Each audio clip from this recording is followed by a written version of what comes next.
भारत की संस्कृति महान है, तभी तो हमारे इस देश की महान संस्कृति में सतयुग, त्रेता युग और द्वापर युग में हुए युद्ध के भी कुछ नियम थे जिनका सभी को पालन करना होता था और इन नियमों के विरुद्ध कोई नहीं जाता था। युद्ध में निहत्थे पर आप वार नहीं कर सकते और आप एक योद्धा के साथ ही लड़ सकते हैं। एक के साथ हमेशा उसका प्रतिद्वंदी होता था, यह नहीं कि एक के साथ 10 भिड़ गए, जो कि आज इस घोर कलयुग में होता है।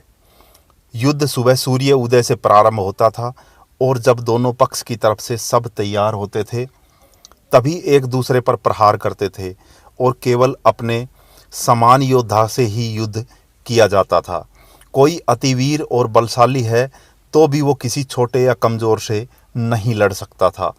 सूर्य अस्त होने के बाद युद्ध विराम की घोषणा दोनों तरफ से शंख बजाकर होती थी। कोई घात लगाकर किसी पर प्रहार नहीं कर सकता था।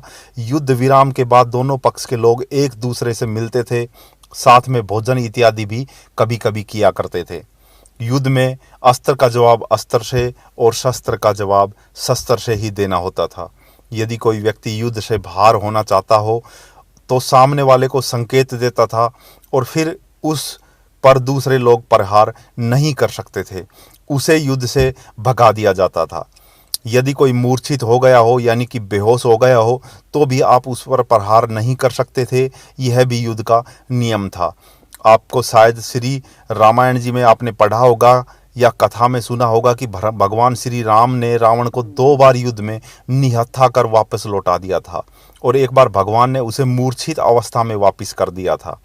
खरदूषण अपनी विशाल सेना के साथ जब युद्ध में आया और दूसरी ओर केवल अकेले श्री राम को धनुष लिए हुए देखा तो हैरान और परेशान हो गया था, क्योंकि इधर एक विशाल सेना सारे हथियार से लैस और उधर केवल एक अकेला श्री राम।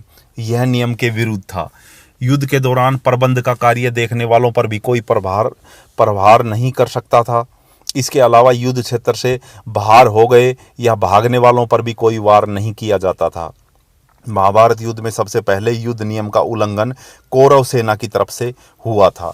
कौरवों ने अकेले अभिमन्यु को घेरकर 7 लोगों ने मिलकर मारा था और इस मौत के बाद फिर भगवान श्री कृष्ण ने युद्ध नियम की धज्जियां उड़ाने के लिए अर्जुन और उनके लोगों को प्रोत्साहित किया, क्योंकि जैसे को तैसा यही धर्म सिखाता है। इसके बाद ही श्री कृष्ण ने इस जगह कई छल प्रपंच किए और अर्जुन का साथ दिया।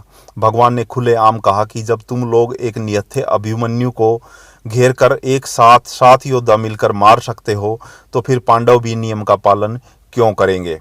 तब भीष्मवध, जयद्रथ कर्णवध, द्रोणाचार्य वध इत्यादि हुए, क्योंकि छल का जवाब छल है। आज कलयुग में न तो कोई युद्ध नियम है और न लोग इसका पालन करते हैं। आतंकी एक प्रकार के राक्षस ही हैं और आतंकियों के विषय में बहुत से लोग कहते हैं कि इनका कोई धर्म नहीं होता, पर मैं कहता हूं कि इनका कोई धर्म नहीं होता तो फिर यह क्यों इस्लाम का नारा लगाते हैं, क्यों अल्लाहू अकबर का नारा लगाते हैं।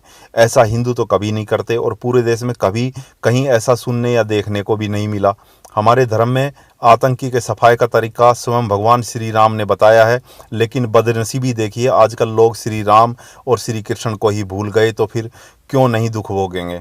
अपने विचार हमें कमेंट में बताएं। चैनल को सब्सक्राइब करना ना भूलें और वीडियो को लाइक और शेयर ज़रूर करें। जय श्री राम, जय श्री कृष्ण। धन्यवाद।